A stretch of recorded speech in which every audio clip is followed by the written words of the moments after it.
last one of us had to meet, shall be made manifest, for the day shall declare it, because it shall try every man's work of what sort it is. Real. So that's why you have to have this foundation, a sure foundation, knowing what it is that you standing upon. Because, as he said in verse 23, and ye are Mashiach, and Mashiach is the Most High. It's amazing how people think that they can just approach the Most High. They dealing directly with the Most High. They going to the, I don't heard them say, they're going to the throne of the Most High. They don't need no mediator. And Hebrews 10:31 says it's a fearful thing to fall into the hands of the living power, the Most High. That's why I say, ye are Mashiach. But see, people don't understand that, because they'll look at, especially those that don't believe in the New Testament, you look at the New Testament, you don't realize there is no New Testament when anybody walked the earth that ascribed with a name that's here in this New Testament. Who? Show me where they read Revelations. Or Peter and them had all of Paul's writings, or it was his travels when he traveled somewhere and inscribed out what it is we're supposed to know right now, that they had it, they didn't have it. Just remember this. It's a great one. 1 Corinthians 16:22. If any man love not a Mashiach YAHAWASHI, he said, let him be anathema maranatha. You know what that means? You don't love him, he said, let you be accursed. That's something. He said, if you don't love a Mashiach YAHAWASHI, say, let him be accursed. Because, I mean, it's serious. But people,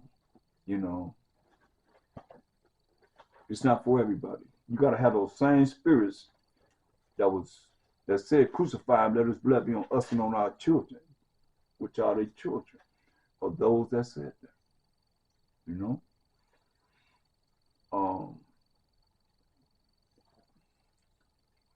Look at Matthew 13th chapter. MASHAYACH, he spoke a lot about parables, or he spoke in parables, I might say, and which are riddles. Like, he would say things, you had to figure it out. Like, we're gonna look at these tares, because I know I went over it once, but I know most I speak once, yea, twice, man perceive it not. So we need to look at it again. We're gonna look at the tares. That's a parable that he's bringing forth. Because a lot of y'all be talking about tares, but let's get some true understanding of what these tares are.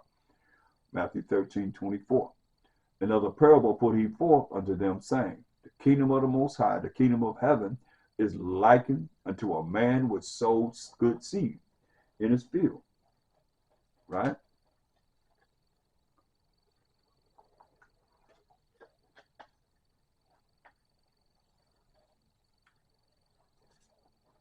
So he sowed seed in the ground. Give me that analysis. But while men slept, his enemy.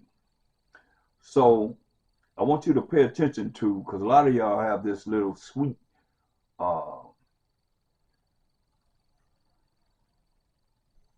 Jesus that y'all have in your mind that he is. But you don't know. He coming to judge and make war. And he say he ain't coming back as a man in Isaiah 47:3. He coming back in his angelic power. Y'all forgot what he did when they was buying and selling on the Passover in the temple? He made a whip and whipped all of them out the temple. Turned over the money chamber. He had their money selling and stuff. He threw over their money. They didn't collect that money. He beat them out the temple. Better recognize. So understand this. He said, but while men slept, his enemy, not your friend, your enemy, came and sowed tares among the wheat and went his way. But when the blade was sprung up, it brought forth fruit. Then appeared the tares also. So when the wheat that he actually planted came up, then here come these tares right along with it.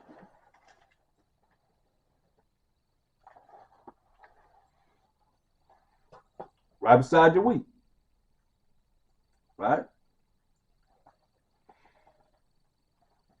So the servants of the household came and said unto him, Sir, did not thou sow good seed in thy field?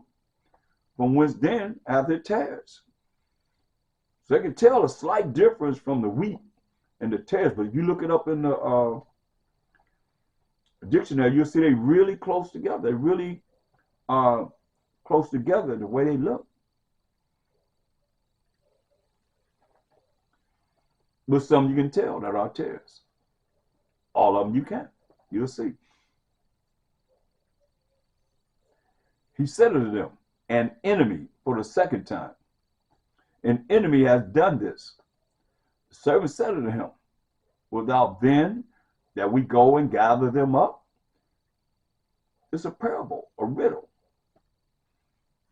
Say, you want us to go gather the tares up that's growing among the wheat? But he said, nay, no. That's why you gather when you gather up the tares, you root up also the wheat with them. Let you know that you're not going to just be able to tell the tare from the wheat of those that have laid down with our women and created their babies. He's going to make it clear. They're not bringing this out in the church. They can't bring this out because this straight up, he said enemy twice. An enemy have done this, he said.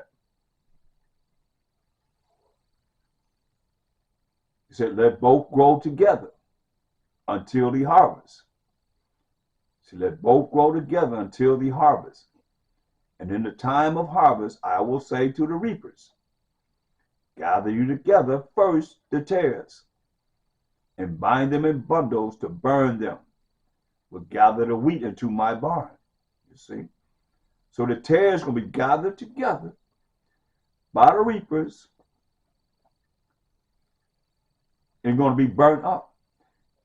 Let you know that there's not going to be any tares in the kingdom. Remember what it said in verse 24. Another parable put he forth unto them, saying, the kingdom of heaven. This is the kingdom of heaven we're talking about. Why he's saying let them both grow together. In the time of the harvest, you're going to have the reapers bind up the tares and burn them up. You don't burn some up without using fire. He's coming back with fire. He said, let both grow together until the harvest. And in the time of harvest, I will say to the reapers, gather you together first the tares, and bind them in bundles to burn them. This is MASHAYACH telling you. But gather the wheat into my barn. Another parable put he forth unto them, saying, the kingdom of heaven, Salakia. I don't want to go into that parable. I want to go into the fact of the matter that, like I'm saying, there's a lot of different parables that he brought forth concerning the kingdom of heaven. But when they came together,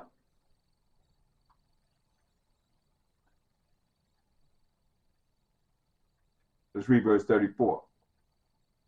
And these things spake MASHAYACH to the multitude in parables. See, if you think, that's why I don't understand how